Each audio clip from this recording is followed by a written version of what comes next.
Halo guys, kembali lagi di Bebisik Channel. Belajar biologis semakin asik tentunya bersama Kak Edi. Nah, kali ini Kak Edi akan berbagi trik nih bagi kalian yang masih kebingungan dengan tipe soal enzim yang bentuknya itu gambar-gambar grafik. Sebenarnya justru kalau soalnya itu adalah berbentuk grafik, kalian harusnya bisa mengerjakan dalam waktu yang sesingkat-singkatnya gitu kan ya. Harusnya 5 detik itu udah dapat jawabannya. Nah, di sini kakak kasih tips dan trik bagaimana cara mudah memahami soal enzim yang berupa grafik. Yuk langsung aja kita coba jawab soalnya. Nah, kalau yang ini adalah pengaruh dari pH ya. Jadi kamu tuh harus lihat bawahnya. Karena kalau yang bagian sumbu Y-nya ini kan menunjukkan kecepatan reaksi. Artinya suatu enzim itu bekerjanya gimana? Apakah semakin naik, apa semakin turun seiring dengan pengaruh apa gitu ya. Karena kamu lihat di bawah ini adalah berupa angka-angka 1 sampai dengan 12, berarti itu apa? Itu adalah pH. Nggak mungkin dong itu adalah suhu. Emang ada ngebahas suhu 1 derajat, 2 derajat? Nanggung banget gitu kan kalau seandainya yang di bawah itu adalah suhu. Nggak mungkin. Jadi kalau di bawahnya berupa cuma angka 1, 2, 3, 4 sampai dengan 12, berarti ini pertanyaannya adalah pengaruh pH terhadap aktivitas enzim. Kayak gitu ya.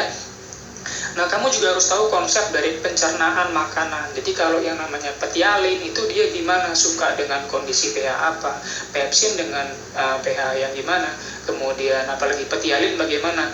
Kebetulan di sini itu cuma menanyakan enzim jenis petialin dan enzim jenis pepsin, hanya ada 2. Petialin itu ada di mulut ya. Ingat, petialin itu di mulut, nama lain dari amilase mulut. Sifatnya itu netral. Jadi ingat, kakak tuliskan di sini petialin itu harus netral.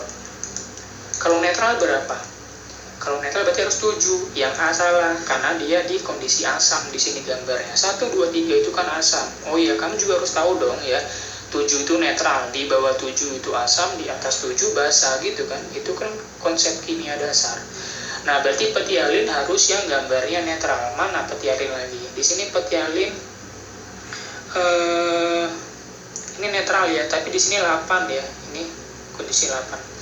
By the way, itu di sini tuh pertanyaannya nggak ada kan ya? Sebenarnya ada pertanyaannya, cuman nggak kakak buatin.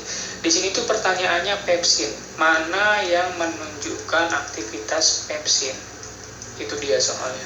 Pepsin itu di mana? Di lambung. Ingat, di lambung itu ada pepsin, renin, dan HCl. Kalau yang masih nggak tahu enzim-enzim di pencernaan, silakan tonton video Kedi yang sebelum ini ya. Ada baru kakak buat video tentang sistem pencernaan. Jadi pepsin itu di lambung. Lambung itu sifatnya asam. Artinya karena pepsin ini terdapat di lambung, berarti dia harus menyesuaikan keadaan lambung yang sifatnya asam. Artinya pepsin harus dalam kondisi asam baru dia bisa maksimum. Yang mana dia pepsinnya asam? Yang E. Udah simple.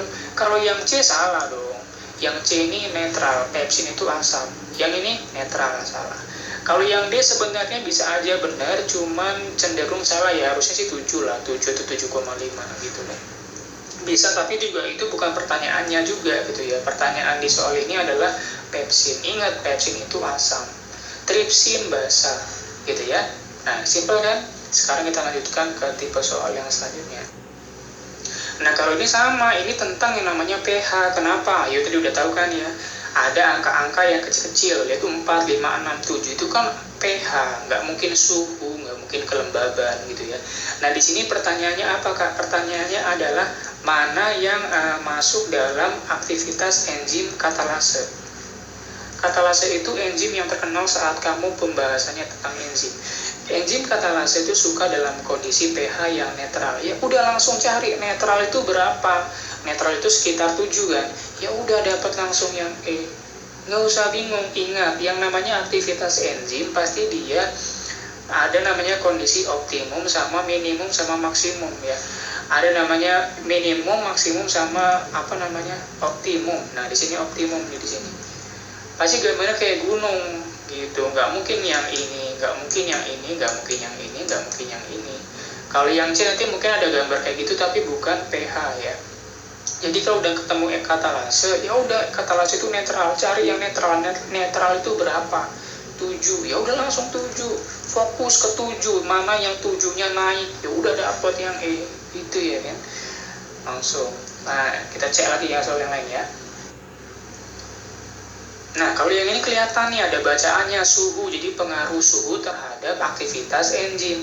Yang namanya suhu itu nanti pasti ada istilah yang namanya denaturasi kan. Jadi yang namanya enzim itu tidak suka dalam kondisi yang sangat panas, karena suhu yang sangat tinggi bisa merusak yang namanya enzim. Kenapakah enzim bisa rusak? Baca lagi atau tonton video KD tentang enzim. Enzim itu tersusun atas protein. Jadi karena protein itu tidak suka dengan yang namanya suhu yang tinggi, maka ketika suhu tinggi maka bisa rusak. Dan ingat, gambarnya harus kayak gunung, langsung ketemu jawabannya. Tuh yang B. Jadi ada namanya istilah suhu minimum gitu ya, suhu maksimum sama suhu optimum. Biasanya enzim itu bekerja maksimum dalam rentang suhu sekitar 35 sama dengan 40 derajat Celcius. Jadi ini kurang lebih di sini tuh 40 lah kayak gitu.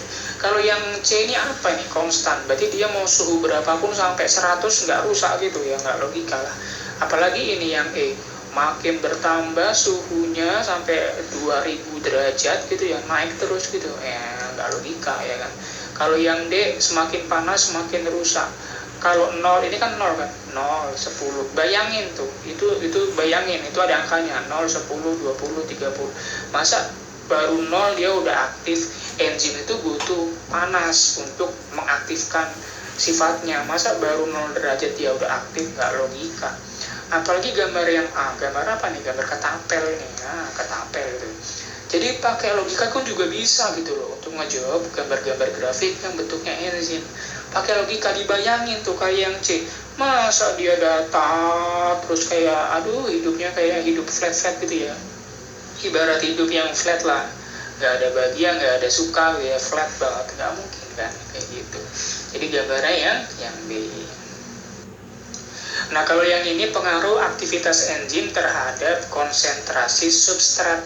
Kalau udah ngomongin konsentrasi substrat, berarti dia ada kayak sebuah prosesnya gitu loh. Jadi ingat ya, apabila ada substrat ketemu dengan enzim, maka dia harus kayak PDKT dulu gitu. Nggak bisa tiba-tiba langsung yuk berpasangan, nggak mungkin, nggak logika. Ibarat kamu itu ketemu orang asing, emang kamu bisa langsung akrab? Nggak mungkin. Kamu pasti melihat dulu, ini orangnya baik nggak ya, ini orangnya asing nggak ya, ini orangnya freak nggak ya gitu kan. Pasti kamu kepo dulu tuh, kemudian baru PDKT, cocok, lama-lama enak, lama-lama jadi temenan, jadi sahabatan gitu kan. Jadi ada kayak sebuah proses yang nggak bisa langsung. Ibaratnya kalau kita cek di sini, nggak mungkin jawabannya yang D. Nggak mungkin tiba-tiba substrat ketemu enzim itu langsung naik kecepatan reaksinya di sini. Nggak mungkin, nggak logika. Dan ingat, substrat apabila sudah cocok sama enzim, maka dia jadi berpasangan. Jadi mana yang cocok jawabannya? Yang E.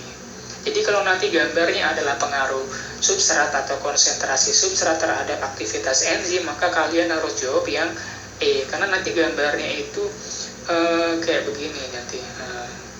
Dalam kondisi awal, maka dia ini kan awal nih. Kalau yang bagian apa namanya? Ini kan awal ya nih, yang bagian sini, ya kan, ini awal. Kemudian di sini sudah cocok nih, ya udah cocok yuk pacaran gitu kan. Nah, ini kondisi di sini tuh artinya enzim dan substratnya sudah semuanya berpasangan. Atau kalau nanti kamu baca-baca di beberapa buku ya, ini itu kecepatan yang di awal itu masih setengah max. Kalau di sini sudah 1, hitungannya 1, karena dia udah semuanya berpasangan. Jadi V-nya sama dengan max. Kalau yang setengahnya itu masih di awal-awal, masih setengah jalan, itu hitungannya masih sekitar setengah max. Kurang lebih di sini lah setengah max-nya ya. Nah, kayak gitu. Jadi kalau udah ngomongin substrat, nanti dia awalnya pelan-pelan, baru nanti jadi berpasangan semua. Endingnya lurus, tapi awalnya nggak boleh lurus, awalnya masih kayak naik gitu pelan-pelan. Jadi yang cocok yang E, kayak gitu ya.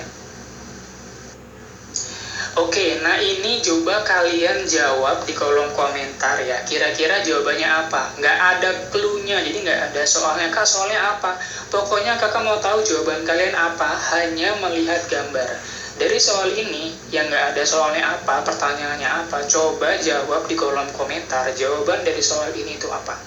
Hanya dengan melihat gambar dan berpatok pada apa yang sudah kayak dijelasin tadi ya, bla bla bla tadi. Nah gitu ya. Nah jadi untuk saat ini kalau yang belum paham gambar grafik, kakak rasa sudah mulai bisa paham lah ya, mudah-mudahan ya. Pokoknya belajar terus. Dan sebelumnya terima kasih bagi subscriber kakak yang sudah bertambah sekitar 20.000 ya. Kakak sangat terharu ya, sudah 20.000. Dan mudah-mudahan kakak masih tetap semangat untuk mengupload pelajaran tentang biologi maupun soal-soal dan pembahasan biologi ya.